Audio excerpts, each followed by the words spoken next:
오늘 우리에게 주신 하나님 말씀은 로마서 8장 9절입니다. 로마서 8장 9절입니다. 우리 한 목소리로 함께 읽겠습니다. 시작. 만일 너희 속에 하나님의 영이 거하시면 너희가 육신에 있지 아니하고 영에 있나니 누구든지 그리스도의 영이 없으면 그리스도의 사람이 아니라. 아멘. 오늘은 성령 강림 주일입니다. 교회에서는 성탄절, 부활절, 그리고 성령 강림 주일 이렇게 세 절기를 가장 중요하게 여기고 있습니다.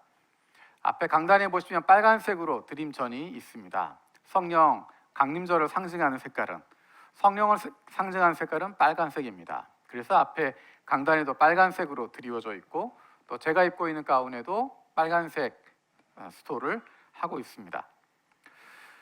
성탄절, 부활절, 그리고 성령 강림절, 이것은 교회에 있어서 가장 중요한, 교회를 만드는, 교회가 힘을 얻게 되어지는 그 원천이 바로 여기에 있습니다.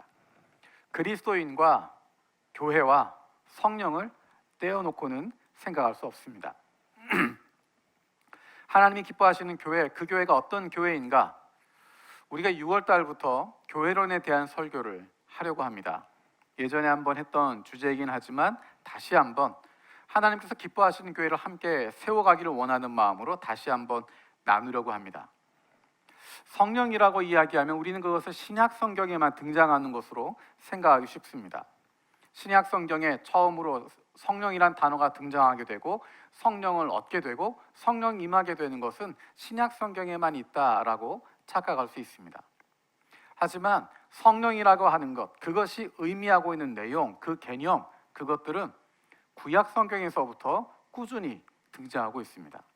우리가 잘 알고 있는 것처럼 창세기 1장에서부터 하나님의 영이 수면 위에 운행하시니라 라고 이야기하면서 하나님의 영이라고 하는 단어가 등장하게 됩니다.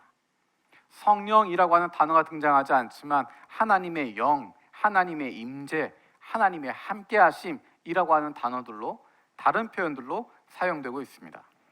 창세기부터 시작해서 출애굽기, 레위기, 민수기, 신명기, 모세오경뿐만 아니라 역사서 가운데서도 계속해서 하나님의 영, 하나님의 임재, 하나님이 함께하심이 나타나게 됩니다. 성령에 대한 갈급함, 간구함, 그것이 커졌던 때는 북이스라엘과 남유대가 멸망을 앞에 두는 때였습니다. 이제 곧 나라를 잃게 되고 포로로 잡혀가는 상황 속에서 하나님의 영에 대한 간절함과 사모함이 더욱 커지게 됩니다. 그래서 이스라엘의 멸망을 예언하고 있는 예언자들이, 특히 이사야가, 예레미야가 하나님의 영에 대한 간구함을 더 많이 표현하고 있습니다. 하나님의 영이 임하시면 하나님의 영이 이 땅에 오셔서 이 땅을 새롭게 하시고 새롭게 창조하시고 하나님이 원하시는 지도자가 기름 부음 받게 되어지고 하나님 나라 백성들이 세워질 수 있을 것으로 보고 있습니다. 에스겔은 포로로 잡혀간 땅에 있었지만 이스라엘 백성이 다시 예루살렘으로 돌아오는 장면을 상상하면서 예루살렘에서 그들이 살아가는 삶의 모습은 바로 하나님이 원하시는 창조의 모습, 하나님의 구원의 모습, 그 모습으로 살아갈 것으로 기대합니다. 그렇게 살아갈 수 있는 힘은 하나님께서 그들의 마음속에 하나님의 영을 부어주시기 때문이라고 말씀하고 있습니다. 우리가 잘 알고 있는 에스겔 37장에 환상이 있습니다. 마른 뼈 환상입니다. 마른 뼈 골짜기가 된 이스라엘을 상징하는 유명한 환상입니다. 묘지인데 죽음과 패배로 가득 차 있었던 장소인데 바로 그곳에서 하나님의 영이 임하시니까, 하나님의 영이 그 마른 뼈 가운데 들어가게 되니까 해골들이 성령 충만한 몸으로 새롭게 되었던 것입니다. 죽은 것 같지만, 끝난 것 같지만, 패배한 것 같지만 하나님의 영이 임하시면, 하나님의 영이 함께 하시면 새로운 일이 일어나게 된다는 것입니다. 곧 평화가 다스리고 의가 승리하고 하나님의 나라가 이 땅 가운데 이루어지는, 하나님과의 친밀함을 회복하게 되는, 하나님의 창조의 그 기쁨이 회복되어지는 그날을 꿈꾸게 되는 것입니다. 이 모든 것이 성령을 통해서 하나님의 영의 임재를 통해서 이스라엘 역사 가운데 들어오는 것입니다. 우리가 그동안 신약 성경의 주제를 살펴보면서 함께 나누었던 것처럼 구약 예언서에서 기다리고 있었던, 기대하고 있었던 그 메시아가 바로 예수 그리스도라고 이야기했습니다. 예수 그리스도, 그분이 바로 구약에서 예언하고 있었던, 기다리고 있었던 메시아이고 하나님의 영이 이 땅 가운데 나타나는 존재임을 보여주고 있습니다. 예수님께서 공생애를 시작하시면서 내가 어떤 존재인지, 내가 왜 이 일을 하게 되는지에 대해서 설교하는 내용이 있습니다. 그것을 나사렛에서의 취임 설교라고 부릅니다. 우리가 잘 알고 있는 누가복음 4장 16절에서 30절에 나와 있는 내용입니다. 예수님의 가족들이, 그리고 예수님과 함께했던 친구들 앞에서 회당 가운데 성경을 읽어달라는 요청을 받습니다. 예수님은 회당장에게 이사야서 두루마리를 요청하십니다. 그리고 그 가운데서 가장 유명한 메시아 본문 가운데 하나였던 이사야 61장을 읽으십니다. 이사야 61장, 그리고 이사야 58장, 이사야 42장의 말씀들을 한 구절 한 구절 읽으십니다. 주의 성령이 내게 임하셨으니 이는 가난한 자에게 복음을 전하게 하시려고 내게 기름을 부으시고 나를 보내사 포로된 자에게 자유를, 눌린 자를 자유롭게 하고 주의 은혜의 해를 전파하게 하려 하심이라. 이 구절은 누가복음에 함께 나와 있지만 사실은 이사야 61장, 58장, 42절에 따로따로 나와 있는 내용들이었습니다. 예수님께서 이 내용들을 하나로 모으셔서 하나의 이야기로 선포하십니다. 그리고 두루마리를 내려놓으시고 말씀하십니다. 이 본문이 성취되었다. 기름을 붓는다라고 하는 것, 그것은 메시아라고 하는 의미입니다. 기름을 붓는다고 하는 것은 성령과 연관되는 것입니다. 주님의 성령이 내게 임했다. 예수님이야말로 약속된 하나님의 영, 성령의 전달자이고 그로 말미암아 메시아의 시대가 열리게 되는 것입니다. 그런데 놀라운 것은 이 하나님의 영이, 이 성령이 메시아에게만, 예수 그리스도에게만 내려지는 것이 아니라는 것입니다. 구약 성경에서 기름을 붓는 것은 왕을 세울 때, 제사장을 세울 때, 선지자를 세울 때 기름을 부었습니다. 다른 편으로 이야기하면 하나님의 영이 임하는 사람들은 왕이거나 제사장이거나 선지자거나 특별한 사람에게 하나님의 영이 부어졌습니다. 그런데 이제 예수 그리스도로 말미암아서 예수님의 제자들에게, 그리고 그들을 통해서 예수님을 만나게 되어지는 그리스도인들에게 하나님의 영이, 성령이 부어지는 것입니다. 몇몇 사람에게, 왕에게, 제사장에게, 선지자에게 부어졌던 기름이, 하나님의 영이 이제는 예수를 주로 믿고 있는 모든 이들에게, 모두에게 그 기름이, 그 성령이 임하는 것입니다. 성령이 임하는 장면을 가장 잘 보여주고 있는 것이 사도행전 2장 1절에서 4절입니다. 우리 함께 읽겠습니다. 사도행전 2장 1절에서 4절 시작. 오순절이 되어서 그들은 모두 한 곳에 모여 있었다. 그때 갑자기 하늘에서 세찬 바람이 부는 듯한 소리가 나더니 그들이 앉아있는 온 집안을 가득 채웠다. 그리고 불길이 솟아오를 때 혓바닥처럼 갈라진 것 같은 혀들이 그들에게 나타나더니 각 사람 위에 내려앉았다. 그들은 모두 성령으로 충만하게 되어서 성령이 시키시는 대로 각각 방언으로 말하기 시작하였다. 오순절 50일 되는 날, 오순절, 오늘이 바로 오순절입니다. 오순절에 그들이 모인 곳에 갑자기 하늘에서 바람이 불고 불길이 내렸다라고 이야기합니다. 여기에 등장하고 있는 이미지는 신약 성경에만 등장하는 것이 아닙니다. 이것은 구약에서 늘 등장하던 표현입니다. 바람이라고 하는 것, 불이라고 하는 것, 그것은 하나님의 임재를 상징하고 하나님의 영을 상징하고 하나님이 함께 하심을 보여주는 것이 바람이라는 것이었고 불이라는 것입니다. 하나님의 바람, 하나님의 영, 하나님의 바람, 그것이 불게 되는 것이고 하나님의 불길이 내리게 되는 것입니다. 하나님의 불이 성전 안에, 성막 안에 늘 타오르고 있었고, 하나님의 불이 그들과 함께하는 것을 통하여서 하나님의 임재를 보여주는 것입니다. 구약에서 그렇게 나타났던 그 바람이, 그 불이 이제는 예루살렘 가운데 모여있는 그리스도인의 모임 가운데 그 바람이 부는 것이고 그 불이 내리는 것입니다. 성막 가운데, 성전 가운데 나타났던 그 개념들이 이제 교회 가운데 나타나게 되는 것입니다. 그 성령으로 말미암아, 성령 충만으로 말미암아 세워진 교회, 성령 충만으로 말미암아 세워진 그리스도인, 성령으로 말미암아 어떤 결과를 가져오게 되는가? 신약 성경은 이렇게 이야기하고 있습니다. 첫 번째로 성령은 우리 삶 속에서 예수님의 생명을 지속되도록 돕고 있습니다. 요한복음 14장 18절 말씀 같이 살펴보겠습니다. 요한복음 14장 18절입니다. 시작. 나는 너희를 고아처럼 버려두지 아니하고 너희에게 다시 오겠다. 예수님께서 십자가를 지시면서 예수님이 떠나가시기 전에 사랑하는 이들에게 하신 말씀입니다. 내가 너희를 버려두지 않겠다. 내가 너희를 고아처럼 남겨두지 않겠다. 내가 지금 떠나가지만 너희를 고아처럼 두지 않겠다. 물론 마지막에 다시 오시겠지만 그것뿐만 아니라 그동안에도 너희를 내버려 두지 않겠다라고 말씀하십니다. 우리 요한복음 14장 23절 말씀 같이 읽겠습니다. 14장 23절 시작. 예수께서 그에게 대답하셨다. 누구든지 나를 사랑하는 사람은 내 말을 지킬 것이라. 그리하면 내 아버지께서 그 사람을 사랑하실 것이요 내 아버지와 나는 그 사람에게로 가서 그 사람과 함께 살 것이다. 예수님께서 지금 떠나고 계시지만 예수님이 약속하십니다. 내가 너희를 고아처럼 내버려 두지 않겠다. 내 아버지와 내가 그에게 들어가서 함께 거하겠다. 함께 하시겠다라고 이야기하는 것입니다.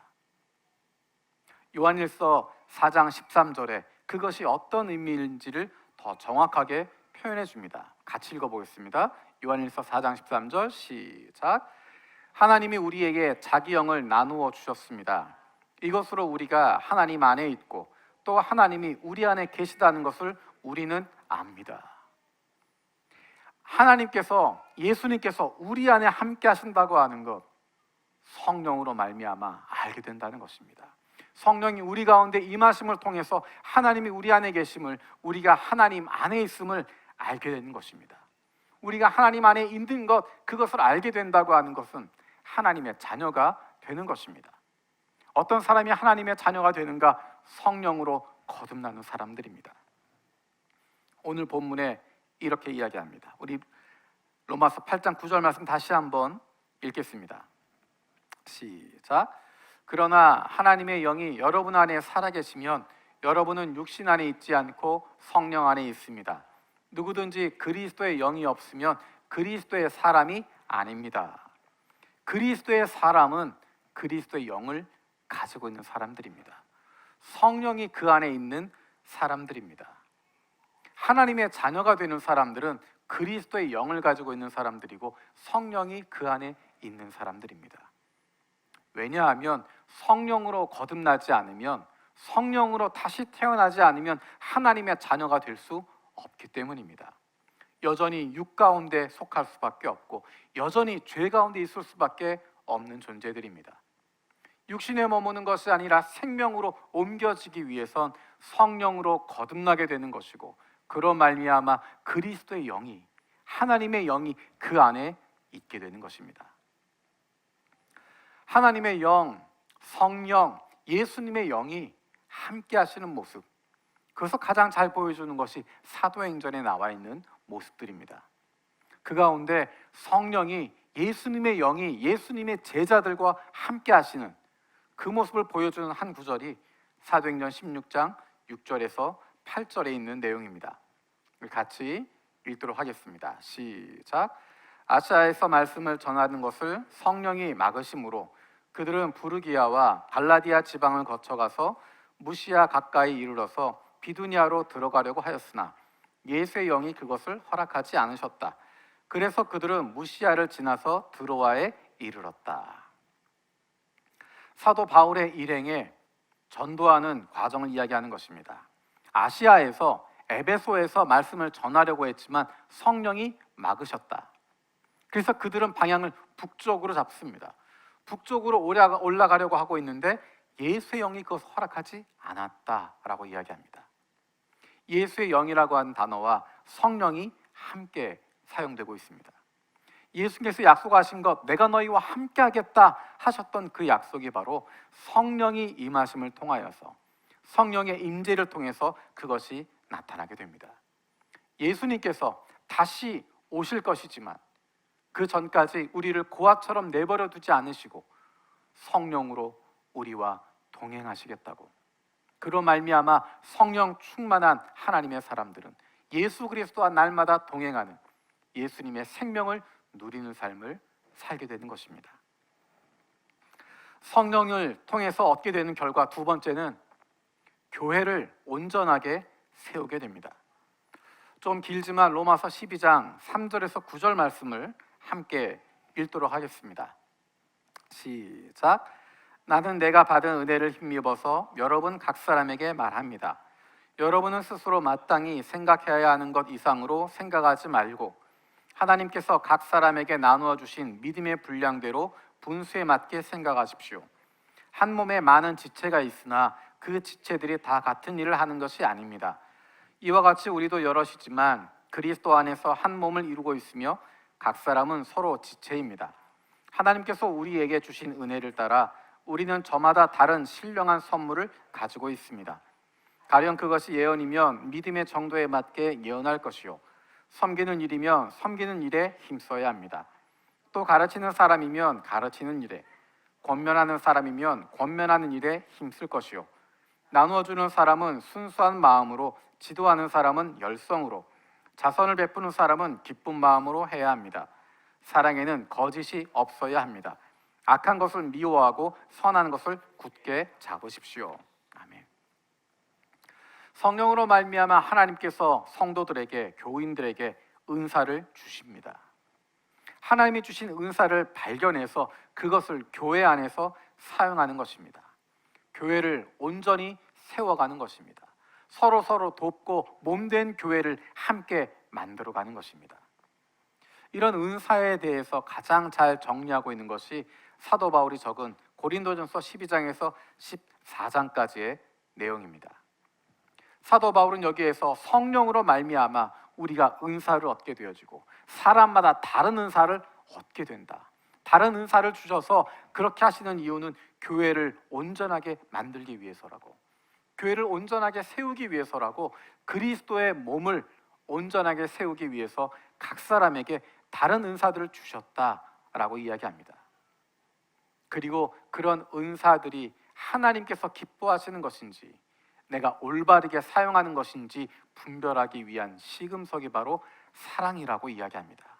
어떠한 은사가 있어도, 어떠한 재능이 있어도, 어떠한 것을 하고 있어도 사랑이 없으면 아무것도 아니라고 이야기하는 것입니다. 신약의 교회는 그리스도의 몸이라고 불립니다. 그것은 그리스도께 속해 있다라는 의미일 뿐만 아니라 그리스도가 교회 안에 거하시고 교회의 생명을 넣어주신다라는 것입니다. 성령이 교회 안에 있는 성도들에게 함께 거하시고 예수님의 사역을 지속할 수 있도록 그들을 돕고 만들어 주십니다.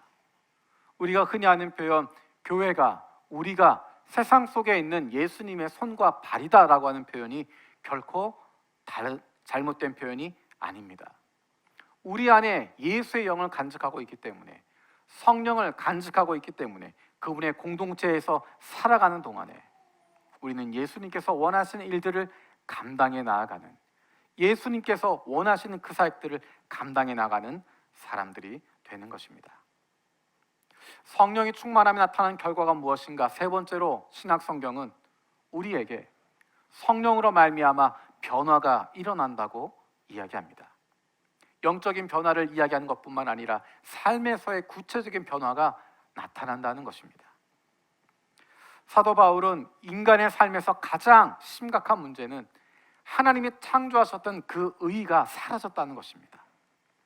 성령이 우리 가운데 들어오실 때 일어나는 가장 놀라운 것은 하나님이 창조하셨던 그 창조 세계를 망가뜨렸던 죄를 이기는 힘을 갖게 된다는 것입니다.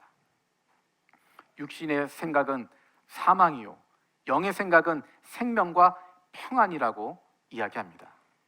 우리가 죄된 성향과 내면의 영적인 것 그 사이에 둘 중에 하나를 고르는 것이 아니라 우리 안에 성령이 있으면 이미 우리는 육신을 벗어나는 것이고 죄된 성향을 떠나가게 되는 것이고 우리의 더 나은 자아, 내면의 영에 거하게 된다는 것입니다. 그리고 그 능력으로 말미암아 우리는 변화된다는 것입니다. 사도 바울이 노년의 시기에 살아가는 제자 디도에게 편지를 쓰는 가운데 성령께서 우리에게 어떻게 역사하시는지 구체적으로 잘 설명하고 있습니다. 디도서 3장 4절 5절 말씀을 같이 읽겠습니다. 시작. 그러나 우리의 구주이신 하나님께서 그 인자하심과 사랑하심을 나타내셔서 우리를 구원하셨습니다. 그분이 그렇게 하신 것은 우리가 행한 의로운 일 때문이 아니라 그분의 자비하심을 따라 거듭나게 씻어주심과 성령으로 새롭게 해주심으로 말미암은 것입니다. 아멘. 성령으로 새롭게 해주심으로 말미암은 것입니다. 성령은 사람들을 변화시키십니다. 성령은 신약시대 새로운 그리스도인의 삶에서 가장 중요한 것입니다. 새로운 역사가 시작되는 것이고 새로운 시대가 시작되는 것입니다. 예수 그리스도로 말미암아 성령이 예수 그리스도에게 먼저 임하게 되고 그리고 그 이후에 교회 공동체 모임 가운데 이루어지는 것입니다. 그 성령은 하나님의 백성들이 예레미야가 바라보고 있었던, 이사야가 꿈꾸고 에스겔이 원하고 요엘이 상상했던 그런 놀라운 하나님의 백성 공동체의 회복을 보여주는 것입니다. 성령 충만을 통해서 우리는 하나님의 구원 사역이 완성되는 것을 볼 수 있습니다. 하나님이 기뻐하시는 모습, 하나님이 창조하셨던 그 창조의 모습이 나타나게 되어지는 것입니다. 그리고 그것뿐만 아니라 아브라함의 자손에게 약속하셨던, 아브라함의 자손을 통해서 온 땅의 모든 민족을 구원하시겠다고 하는, 그들에게 복 주시겠다고 하는 그 약속이 바로 이스라엘을 통해서 성령으로 거듭난 그리스도인들의 공동체 교회를 통해서 나타나게 되는 것입니다. 하나님의 나라를 보여주는 것이 아브라함의 자손들이었던 것처럼 하나님의 나라를 보여주는 것이 바로 성령으로 새롭게 되어진 하나님의 사람들, 그리스도인들, 그들의 공동체인 교회의 모습입니다. 교회를 통해서 하나님의 나라가 세상 가운데 보여지고 만져질 수 있게 되는 것이고 경험할 수 있게 되는 것입니다. 성령과의 만남이 없이 예수님을 따른다고 하면 그 사람은 예수를 믿는 사람이 아닙니다. 예수를 믿는다고 하는 것은, 예수를 구주로 영접한다고 하는 것은 성령이 그 안에 역사하고 계시기 때문에 가능한 것입니다. 어떤 사람은 그 성령에 민감하게 반응하며 성령 충만한 삶을 살아가면서 하나님의 백성의 기쁨을 누리고 살아가고 있고, 어떤 이는 예수 그리스도로 말미암아 예수를 나의 주 나의 하나님으로 고백하기는 하였지만 성령의 이끄심보다, 성령 충만함보다 내 욕심과 내 생각으로 가득 차 있어서 하나님의 백성이 되었음에도 불구하고, 하나님의 자녀가 되었음에도 불구하고 여전히 육신에 속해 있고 여전히 세상 가운데 거하게 되고 여전히 하나님의 자녀의 기쁨을 누리지 못하는 삶을 살아가고 있는 것입니다. 오늘 우리가 성령 강림 주일을 맞이해서 성찬식을 거행하게 됩니다. 성찬식을 통해서 다시 한번 기억하는 것입니다. 우리가 예수 그리스도로 말미암아 구원받았고 지금 이 땅에서 살아갈 수 있는 힘을 주시는 것이 바로 하나님의 영, 성령이 우리 가운데 함께 하시기 때문임을 기억하는 것입니다. 예수 그리스도의 몸이 우리의 육신이 되는 것이고 나를 위해 흘리신 예수 그리스도의 그 피가 우리 안에 흐름을 통해서 성령으로 거듭나는 사람들, 육신에 속한 사람이 아니라 하나님께 속한 하나님의 자녀들로 거듭나는 것이고, 우리가 속한 교회가 하나님이 기뻐하시는, 하나님이 원하시는 하나님의 공동체 되는 것입니다. 기도하겠습니다.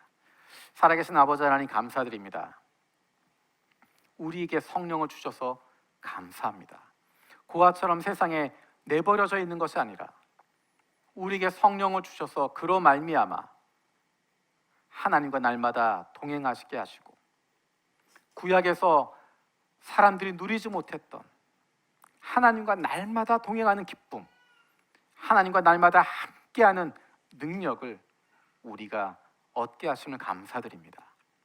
날마다 그 기쁨을 누리며 살아가게 해주시고, 성령으로 말미암아 새로워질 수 있는 주님의 자녀들 되게 하여 주시옵소서. 감사드리고 예수님의 이름으로 기도드립니다. 아멘.